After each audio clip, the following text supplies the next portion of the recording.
Hello everybody and welcome back. Today we are doing an Aizawa X Listener called Deathbed by Zombie Killer Kai. I'm not going to waste your guys' time, so let's get into it. Quirk Energy Blast can convert energy into large beams from the body. Shota sighed as he walked into the hospital, hands in his pockets as he stared at the ground in sadness. He hasn't been the same ever since you had been in a coma from a villain attack. You hadn't woken up in around 4 months, and it was starting to take a toll on him, mentally and physically. The sad part was the two of you had just gotten together not too long ago before it all happened, and he was thinking of proposing. Shota, come on, we can't waste time. The students might be in serious trouble out there throughout the course, you said, as you stood at the top near the doors with him and some of the other students that didn't get teleported away. Your mind was racing with what to do. You weren't sure if you should stay or if you should go and help them out wherever they were. They can take care of themselves, Wyan. Trust me on this. Just stay here with me and 13. Make sure these students are okay, Shota replied as you took your stance right next to him. You glanced around and found enemies coming out of portals. You sighed as you got your quirk ready in your hands and watched as they got ready to fight. You glanced over at Aizawa and you both jumped down from where you stood. Back to back, you watched as they all came closer towards you. You ready to fight, hon? Of course, Shota replied as you fired your energy towards a group of them, and Shota fought with his scarf and took away their quirks with ease. You made a good team when you fought and knew exactly what each other was probably going to do. From training with each other for so long, you knew a lot about each other, personal and fighting level. Shota wrapped his scarf around your waist and spun you around, having you blast the enemies around you frantically, letting you down soon after so you wouldn't get extremely dizzy. There should be a leader with the plot. They can't just all come in like this without someone telling them what to do, Shota said as he flipped over one of the heads and threw him away, hitting 2 other people with him. You glanced around and started to fight in hand-to-hand combat as you could save your quirk up, glancing over occasionally at him when he fought before you fought some more of them. You hoped he was okay. As you turned to fight some more guys, your waist was grabbed by a huge monster-looking being. Growling in your face, he took your body and flung you towards the ground without letting go of you.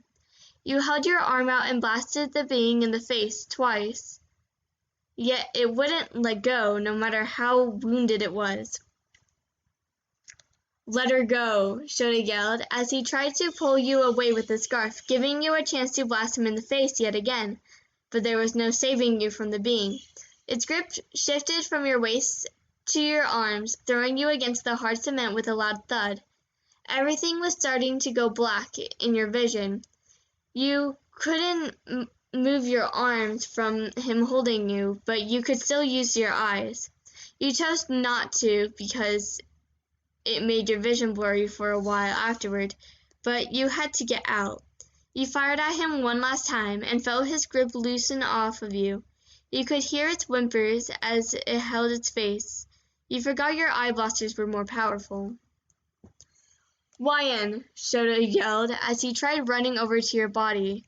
You held your hand out as your vision went, and the last thing you saw was his body being taken away by the same beast that hurt you. Shota walked down the hallway that he always walked almost every day after work. His feet dragged against the cement flooring without a care. He ran a hand through his hair as he carried a flower in his other to add to the vase in your room.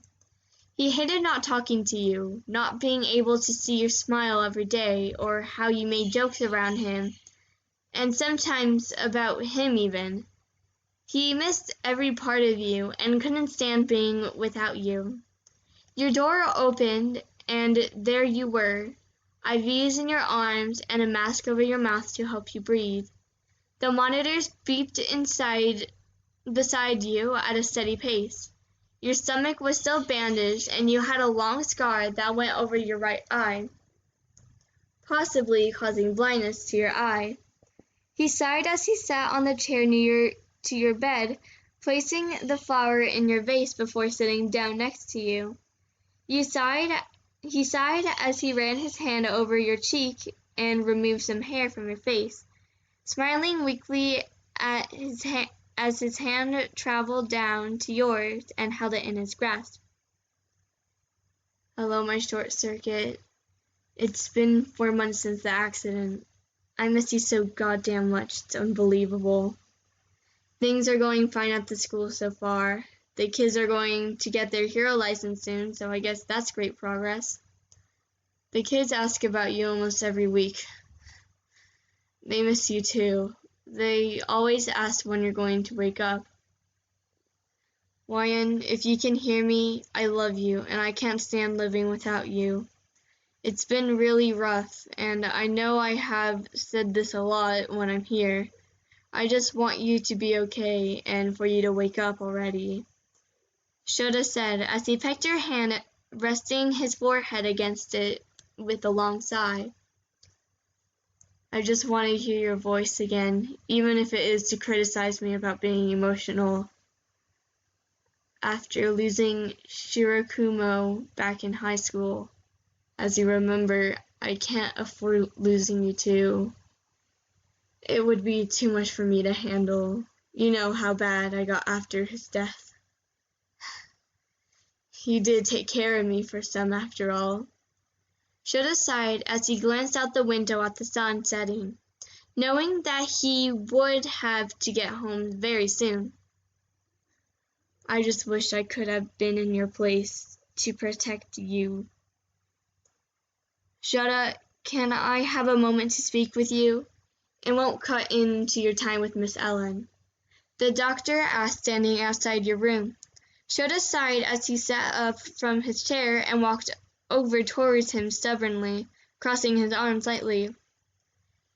It's been 4 months, Shota. If she doesn't wake up in the next few weeks, then if it's okay with her family, to pull the plug very soon.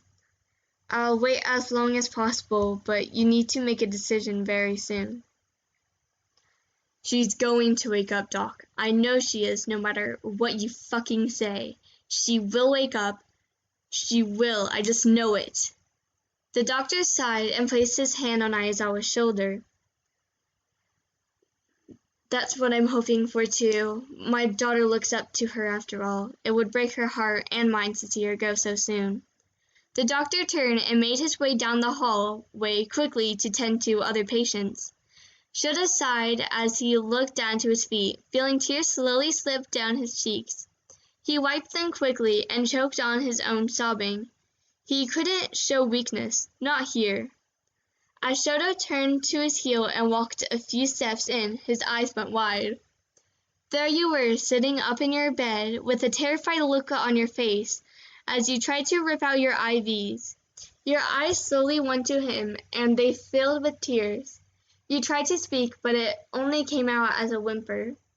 Shota ran over towards your bed and engulfed you in a hug.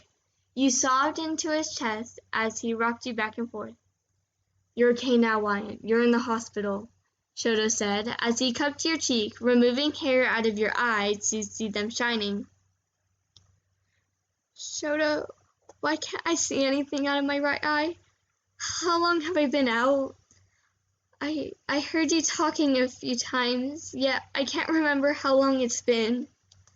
Shota sighed as he looked at your eye and pecked your lips. There is serious damage to your eye, and they couldn't save it. But on the bright side, you look really cool. Your eyes filled with tears as he brought out his phone so he could show you himself. A large scar ran over your eye and revealed a slightly gray orb where your cornea was.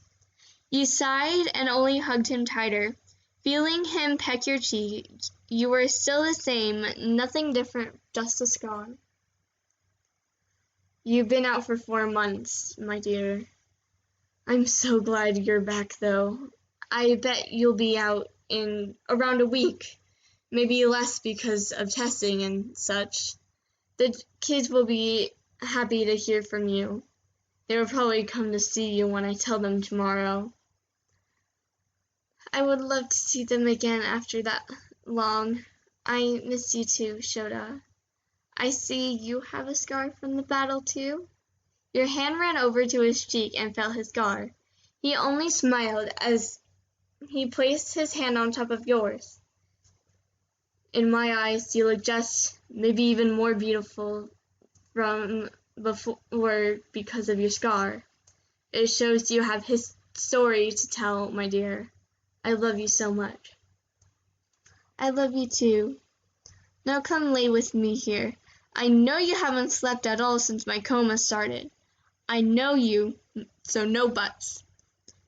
You were too worried and could barely sleep. Come here, babe, you said, as he shifted and laid down on your bed. You laid your head on his chest and with a grunt moved yourself even though there was a small bit of pain. He sighed as he snuggled up next to him, leaning up and kissed his lips.